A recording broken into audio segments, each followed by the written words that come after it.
Let's move on quickly, because I want to talk about something that has ramped up on your podcast, and that is this feud, it certainly would appear to be, between John Calipari and Rick Pitino. So Calipari tells you last week that college coaches should probably have a good idea of what's going on their campuses. Now, that appeared to be many to be a veiled shot at Louisville, including perhaps Rick Pitino, because he responds now. He says, we're here to build up the image of college basketball, not tear people down. Since you're at the epicenter of this story. I've always wanted to be at the epicenter of something. Right. That's exciting. What do you make of what's happening here? Well, first of all, you know me. So if I had seen a chance to cause trouble, I would have seized on it. I wasn't asking a Rick-specific question to him, because I thought at the time Cal had asked and answered that. He said he didn't think he knew about it and didn't think he condoned it.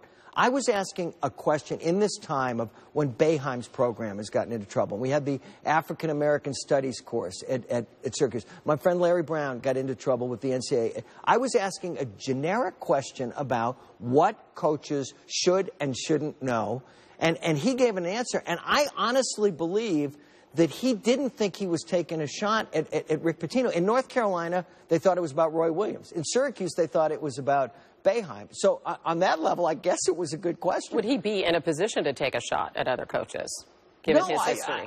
Again, I don't think he thought he was amping up this feud between him and Pitino. He was asking a question. In fact, when the interview was over, he said, how'd you think it went? I said, it was fine. And he said, no, you wait and see. There'll be something controversial that'll come out of this. And I mocked him. I said, you're insane. You're like thinking everything you say is going to be controversial, but it turned out to be it was. When you look at this draft this week, right, and since Calipari's gone to Kentucky, the Wildcats have had 24 players drafted, all right, including 9 in the top 10, 3 #1 overall. 2 more of his players, it looks like, are projected as lottery picks, and Rick Pitino's squad has had 5 total draft picks during that span. None in the top 10. I mean, these numbers are pretty stunning. How does this play into the relationship between the two? Well, I think it's a big part of it, because there's always this idea that Rick is a way better coach than Calipari is. And I always look at that and I say, well, wait a minute.